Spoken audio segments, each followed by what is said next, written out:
Hello, everyone. Welcome to another episode of From the District with State Senator Suzanne Weber, joined Good as morning, Adam. always by our illustrious Senator Suzanne Weber. Suzanne, how are you? Well, I'm finally home. Yes. Yes. I've been here in and out just to, change suitcase contents and make sure the dog gets the attention that he needs. But I've been really busy. You have. I didn't know that this interim would be as busy as it is. And there were things that I had to miss that I'm sorry I missed, but hopefully I'll be able to make some of these things up, like tours of the schools in the Washington County, Gaston area. Right. Because of the trip that I took to Washington, D.C. And now I have, starting to line up tours in my, coastal communities.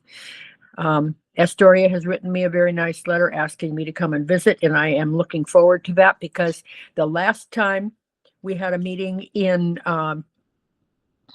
the beginning of the long session, it was very enlightening to me to see all that Astoria especially was doing in their education system. Yeah, one of the difficult things about this job is the entire point of being a part-time legislator is that you get to spend time in the district, but having a special session that drug on forever and ever and ever, having legislative days that occur, you haven't been able to spend a great deal of time in the district. So it's nice to be able to get out there and actually be part of it. And you've been actually out of the district, and we'll talk about a little of that at the end, but I know you've been able to talk with some students and to talk about what it is being a legislator too. Yeah. Yes. Yesterday I had the honor of being invited to be a guest lecturer at a class at OSU in educational policy.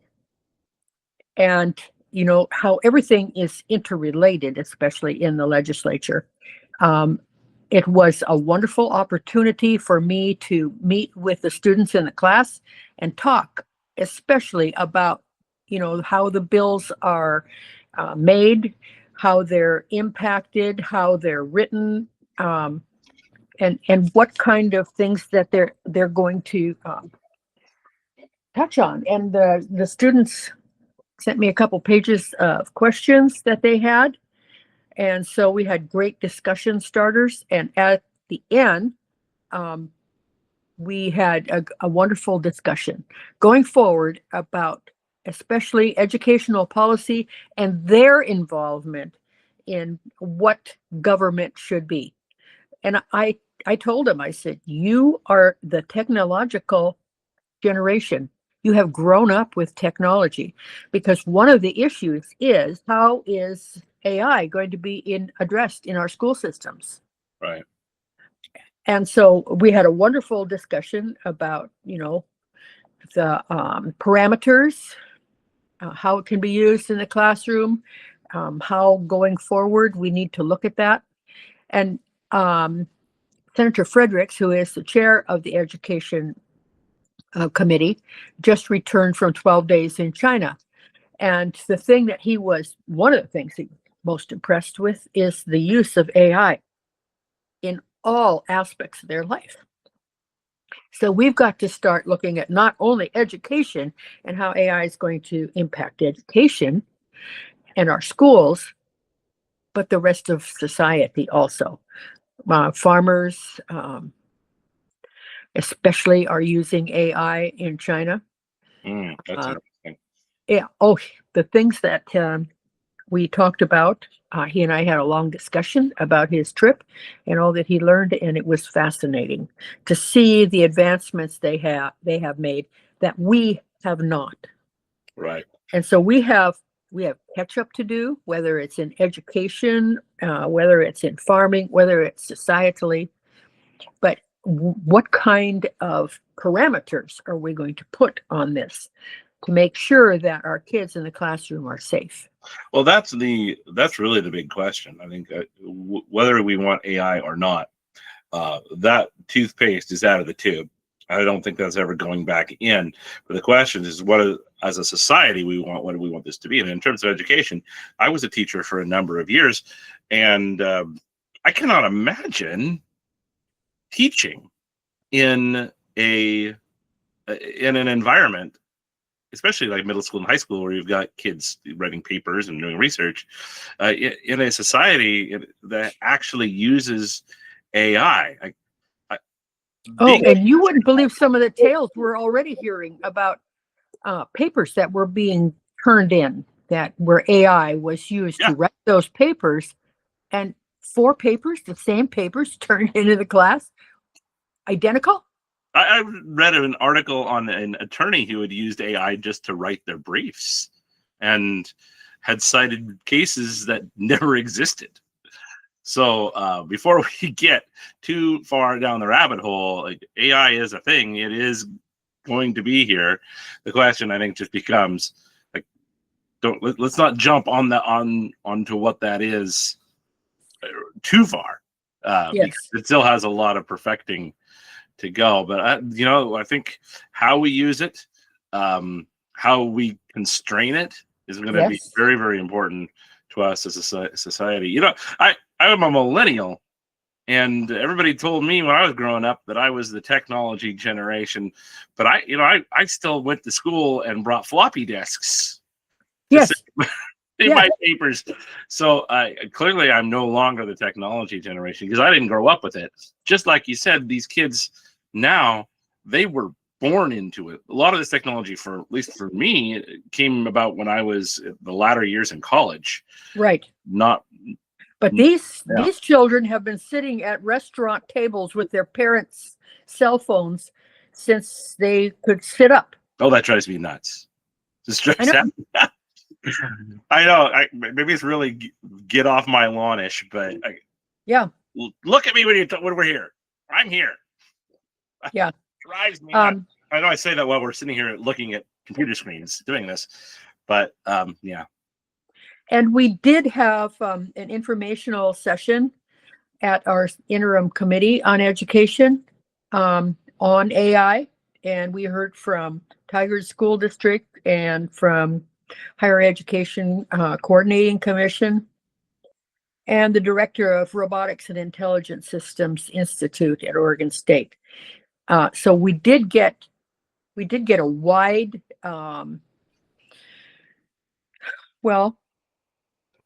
we did get a wide opinion on how AI is, working and being used, but I don't think we have the beginning basics yet. Yeah, that's interesting, because a lot of the things that we work on in the legislature are very partisan, right? The Republicans think this, and the Democrats think this.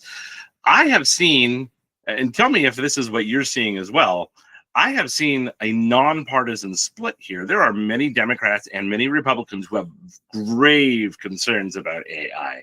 Yes. And there are many Republicans and many Democrats who think this is a great tool that can be used and we should lean into it. It doesn't seem like this is a partisan thing, at least not yet. It'll probably get there. Yet. At some point in time, there will be an issue that will be extremely partisan. But are you seeing the same thing? Are you feeling that I am. Not so much a partisan thing, that there are genuine trying to wrap our heads around what this is? Exactly.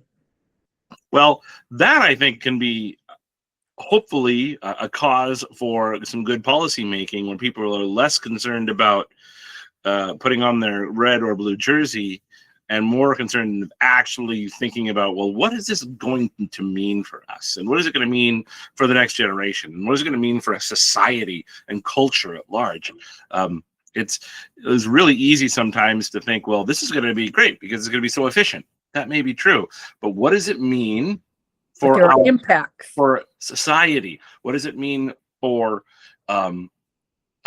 culture? Sam Altman, who founded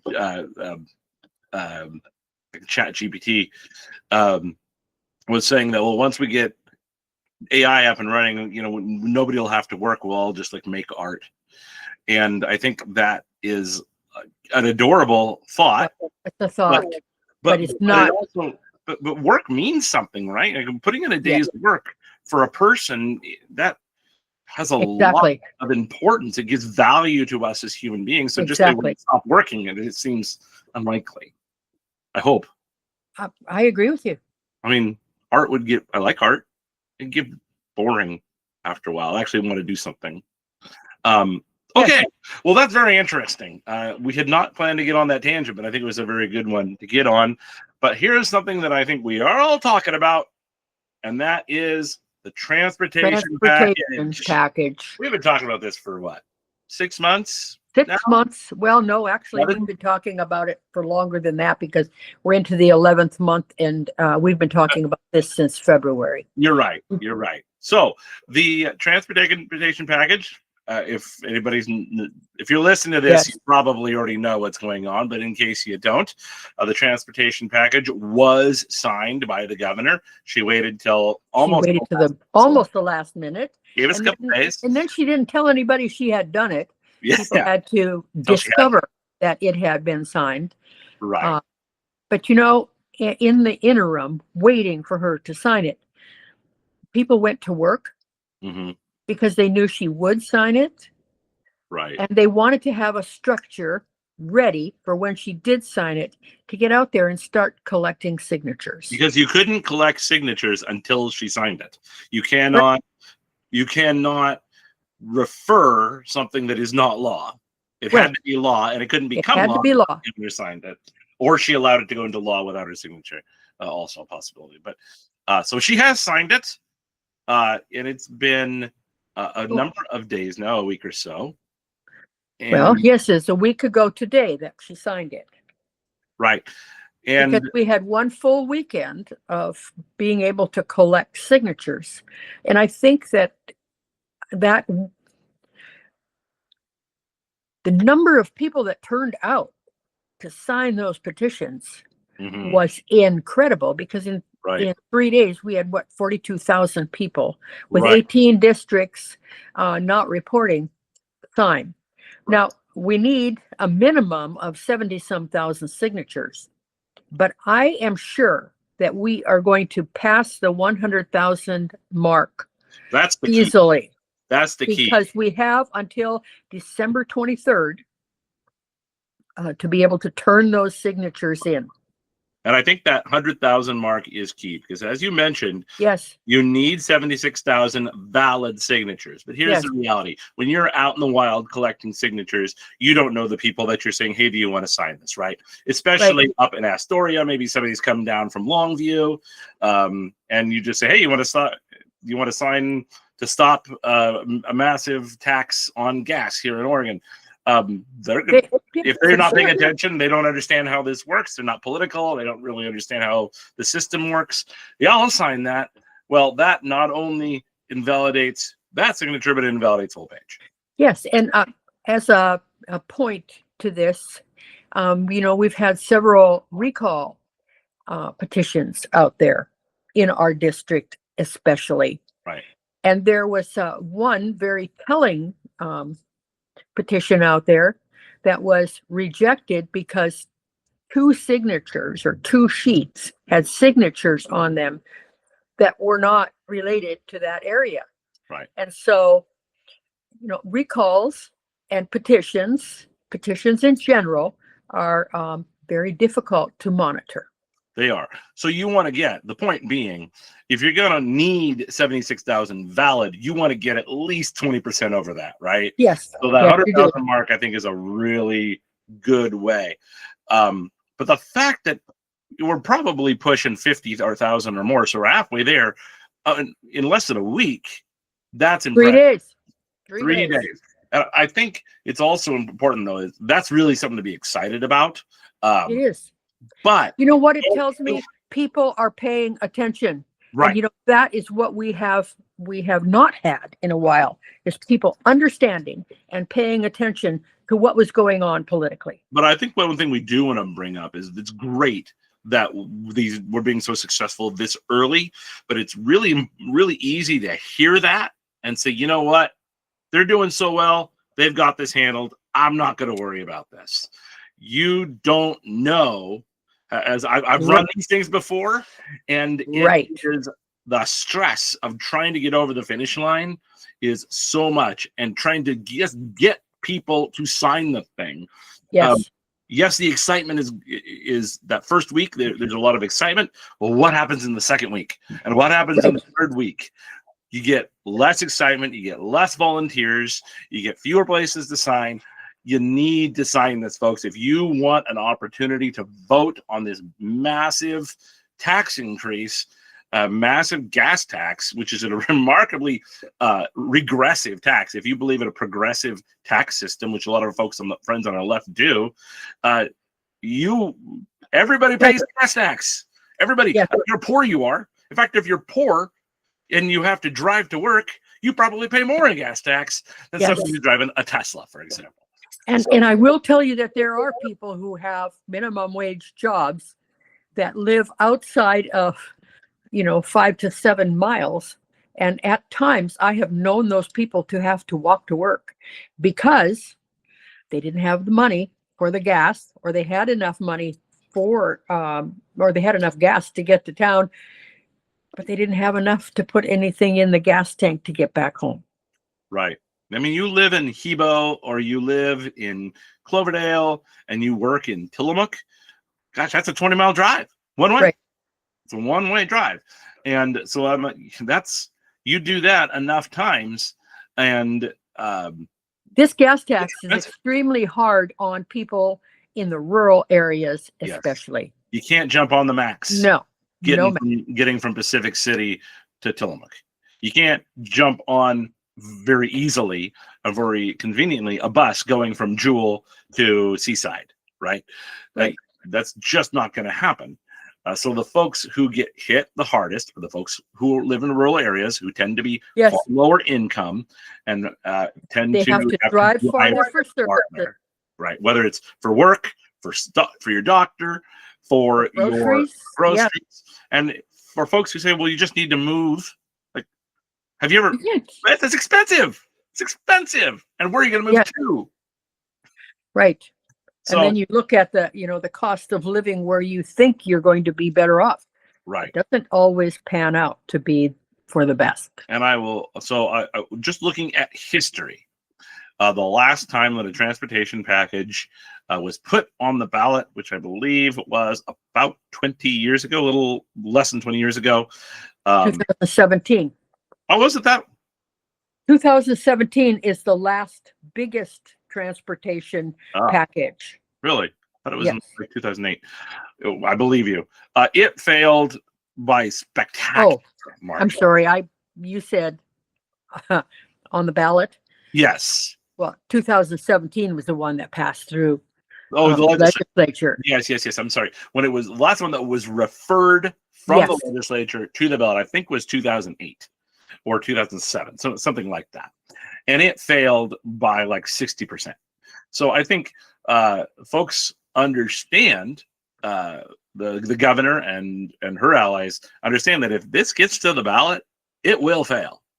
And I hope that the folks at that point who we were talking to in the legislature saying, we've got a plan that will make sure that the projects get done. We've got a plan that'll make sure all the ODOT employees stay employed. We've got a plan to make sure that the snow is going to get removed, and it will not raise gas taxes. But the things that it doesn't do is give preferential treatment to transit. It doesn't build more light rail.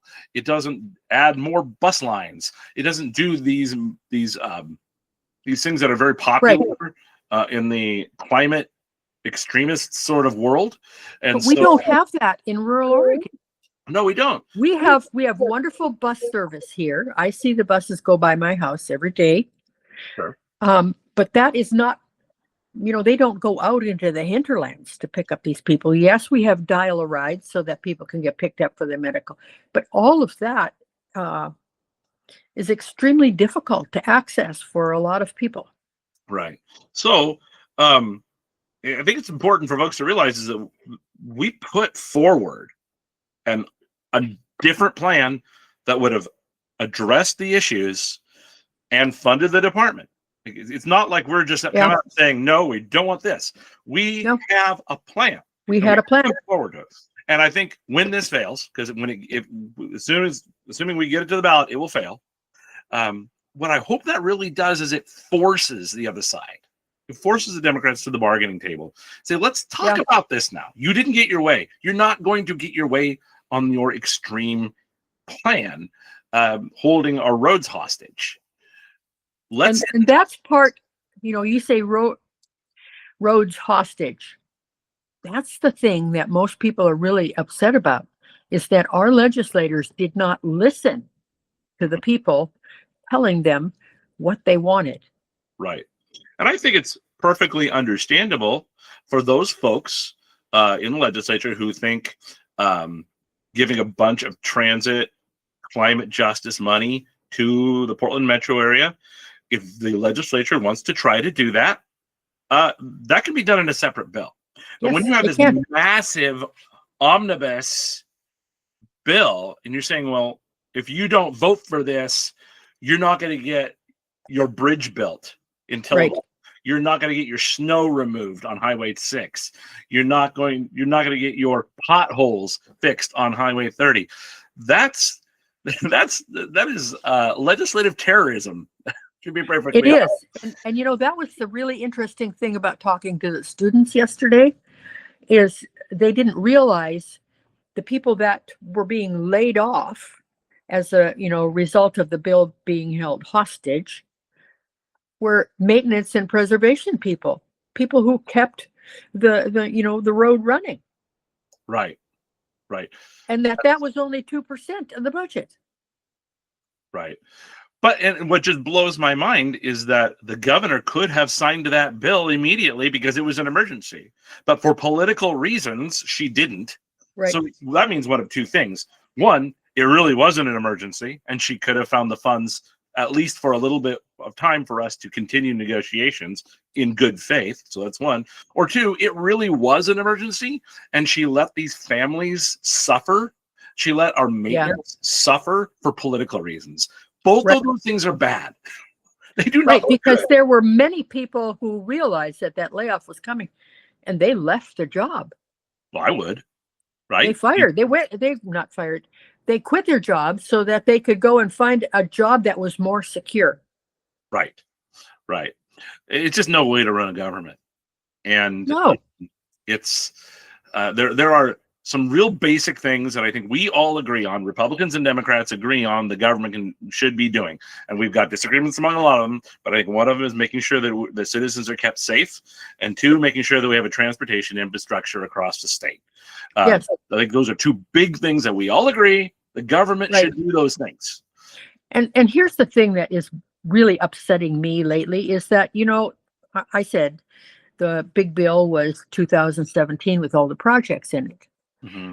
Well, because of all of those projects and the fact that we really don't know how much these projects are going to ultimately cost, like the Abernathy and, or if they're ever going to happen. Or the bridge over the Columbia crossing. Or the Rose Quarter. Okay, so we looked at the amount of money that could possibly be required to do the Columbia crossing again this week in our education committee, and the numbers, we don't have the numbers to even know, and there are different numbers coming out now in December that were not even taken into consideration as far as the future planning as to what that is going to cost. And one of my legislators said, well, $5 billion.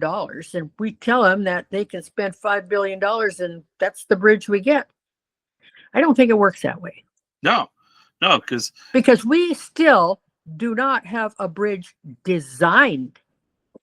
Right. Yeah. I just do not see how that bridge comes about without the federal government just doing it.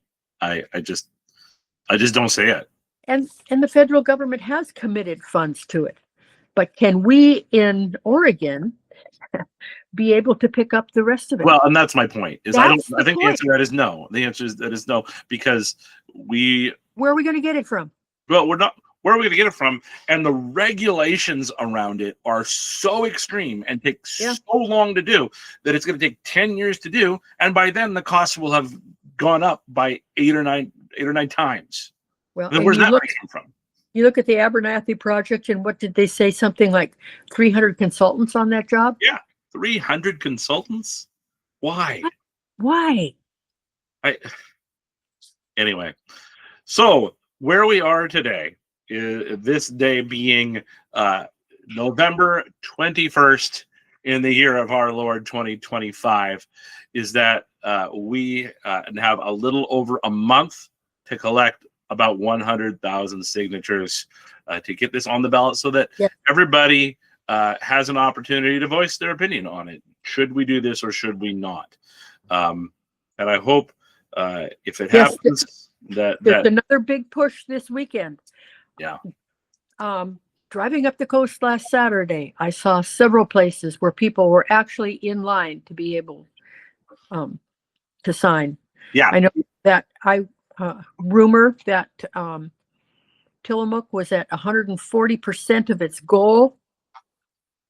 I find that commendable, but we have to continue on. If you're looking for a place to sign, you can go to No Tax Or, NOTAXOR, so notaxor.com/sign, SIGN, notaxor.com/sign, and there is a comprehensive list across the state, listed by county, on where it's at, when it's happening. Is it happening just once? Is it recurring? What dates they'll be there? It's a really, really great tool. So if you are looking for a place to sign, check that. If you can't, and if you can't do that, you're homebound or something like that, you can fill out a form and they will mail. You can either print a form, print one, or they will mail you one, so that, and then you can mail it back. So no excuses. No excuses. If you are a registered voter in Oregon, you have the opportunity to sign. And if you do not sign, it is your fault. That's exactly right. If you want a voice on this, if you want an opportunity to vote on this, this is your chance. You have to do this first. And if you don't, it is your fault. So don't come. My mother said, complain at us. Complain if you don't vote and get involved. You can, but we won't listen. You can, but are you going to really have the ear? It should be the response. When if someone complains about it, we should email back to them. Did you sign the petition? And if the answer is no, we should block their email. Yes. Okay, I think we have talked about that. We will update everybody when we do our next one of these, hopefully in December. Yes. But boss, you just went to our nation's capital, Washington, D.C. I did. To talk about something near and dear to your heart, and that's the issues around family courts. Yes. So tell us a little bit about why that is important to you, what the situation is now, and what you did back in D.C. Well, there was a conference specifically dedicated to the issues surrounding family courts. And there were people there from all over the United States that have had interactions with family courts, some successful, some very unhappy. Because family courts operate a little differently than just, going into the regular courtroom. And it's caused a lot of problems, especially for, custodial or non-custodial parents, because things aren't operating fairly or justly. And it's come to, the attention of a lot of folks, especially in our area. We have people from Clatsop County, and Tillamook County, and Lynn County that are going to court in Washington County. And we are seeing the amount of money that it is costing these people to try and maintain, especially custody of their children. And we need to start looking at alternate ways to be able to administer this. There is one state that is planning right now to abolish family court and put it back into the court system as we know it, because we can't have trials with juries and things like that, and the judge makes the decision, and the judge imposes the fines, and the judge decides who's going to be the evaluator, and the judge decides whether they're going to have to go to reunification camp. Issues surrounding that need to be worked out. The state of Idaho has done a lot of work on this. They have a task force, and they were represented at this conference. The state of Arizona has also done a lot of work on family courts. New Hampshire is getting involved, and so is Maine, because we're seeing across the country a lot of these issues are the same with our family courts. And so we've got to either, initially I was, proposing a task force to be able to look at this, but it was pointed out to me that a task force costs the state about $400,000. And at the time that I was looking at that, it wasn't something that was feasible, because what they were saying is that the two bills that we had going forward, each this short session, better not cost a lot of money, because the revenue forecasts were way down, and we were in danger of losing funding for the second year of the biennium. So I have now reached out to Senator Wagner, President of the Senate, and he and I are talking about options and things that we can look at so that we can start looking into our own family court system here in Oregon, and how it can be better managed, and families and children can be better served. It was interesting. We even had people from Portland that were there in Washington, D.C. We listened to survivors. We listened to people who were aggrieved. We listened to psychiatrists and psychologists. And we listened to attorneys about how the system is being run and how the system needs to have some changes to it.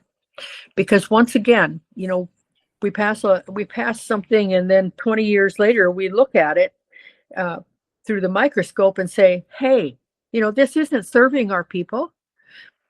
And what kind of changes can we make? Well, we need to be looking in depth at the changes that we can possibly make, and going forward with this, just like transportation and education and transient lodging tax. We put these things in place, but do we really evaluate them? Quality education model, 20 some years. We get the report, we put it on the shelf. We're not looking at what has come to us in the last 20 years and how we can make a better impact for society. Yeah, I think that's one of the biggest failures of Oregon government, is that we just stagnate so much. We do something, we say we're done, and it just sits there. There's no evaluation of it. I think, and maybe I'm a partisan. I am a partisan. I won't deny that. But one of the difficulties is that you, as legislature, especially as a part-time legislature, you write the law, you create statute, and then expect the assigned agency to execute the law, the agency within the executive branch to execute the law. And I think that the issue that we face in the state of Oregon is we have had decades now of a total lack of oversight by the executive branch over its agencies.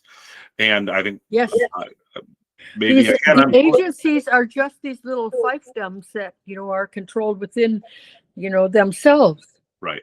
We need to look at those. We had to have remember, we had to have in 2020 catastrophic failures, families who were not able to eat until we finally got the governor to fire the person who was running the unemployment department.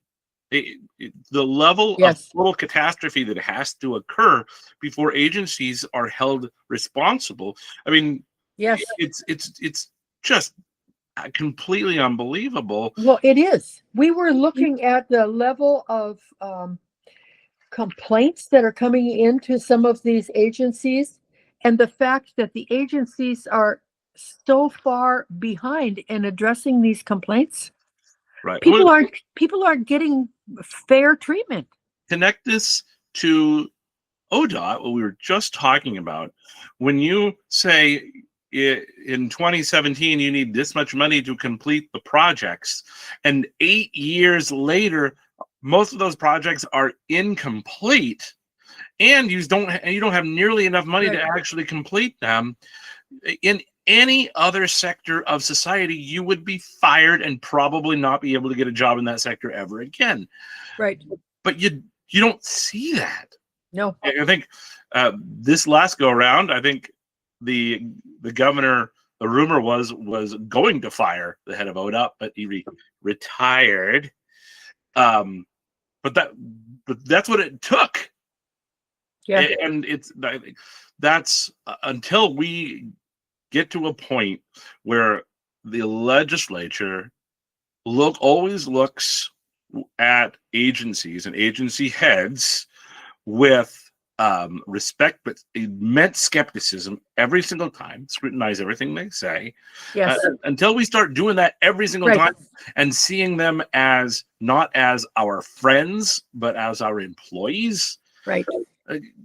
You're just not going to, is this going to keep happening? And I think that's, we look at the quality education model bill that was passed several years ago, and the reports that were required. And every year the report says that we are not putting enough money towards educational spending. What do? Do we look at that report? Do we start to think about how we can change that? No, we put it on the shelf and then wait for the next report. We can't do that anymore. Right. When was the last time the Oregon school superintendent or the head of the Department of Education was fired? Has it ever happened since they were made they were an elected position until like 20 years ago? Yes. In those 20 years, just objectively, we have had several. We have had several state superintendents, education superintendents, and I don't believe any of them have ever been terminated. I can't. I'm sorry.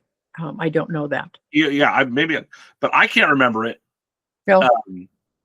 And if I'm wrong, I apologize, but I certainly do not believe there has been a director fired. And I think if we can point out to 2 failures in the state of Oregon that are pretty prominent, one is ODOT and one is the Department of Education, and just no one seems to ever have any sort of accountability. I think that's what there's one more. Oh, more. One OHA. Oregon Health Authority. Yeah, there's another one. There's another one. No one ever seems to get fired from. No. It's just. If they do, who do we put back in their place? I think that is what upsets Oregonians, is that, and I think this is across partisan lines, that no one seems to be held accountable for failure. Yes. And in every other part of life, that just is not true. The only part of government that you seem to be able to fail in your job and just keep getting COLAs every year is government. And that's really frustration to Republicans, a lot of big frustration to independents, and it's a frustration to Democrats who are not in the legislature. Right. Okay. I think we have, we could probably go on for another hour, but we probably should finish up. We need to wrap it up. Senator, I must say, we are doing this 6 days before the holiday, the Thanksgiving holiday, and I must say how thankful I am for you and for the work that you do. I am thankful for you. And you're in depth. You spend so much time looking into these things, and I appreciate that, because the discussions that we can have are truly authentic, and I appreciate that. Thank you. Folks, I will say we do not have show prep. We sign on to this about 5 minutes before we start. We talk about the couple of topics that we want to talk, and then we just have organic conversations. And so it's because we deal with this stuff every day. And I hope I hope that everyone finds these useful. I find them just enjoyable. So I'd probably do it if you'd want to do it and no one else listened, I'd still want to do it because it's fun. But And the other thing we need to bring up is today is the day that for pre-session filing of our bills. yes, 2 bills. we will talk about this next show because we don't have enough time. We did. Yep. We only get 2 bills this session because it's short. We have 2 bills. We have filed them. So we will talk about those next month. Yes. When we are gearing up for the short session, which begins in February. Only 35 days. It's a very short session.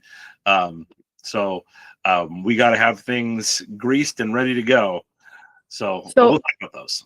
Well, happy Thanksgiving, Adam. Thank you for all you do.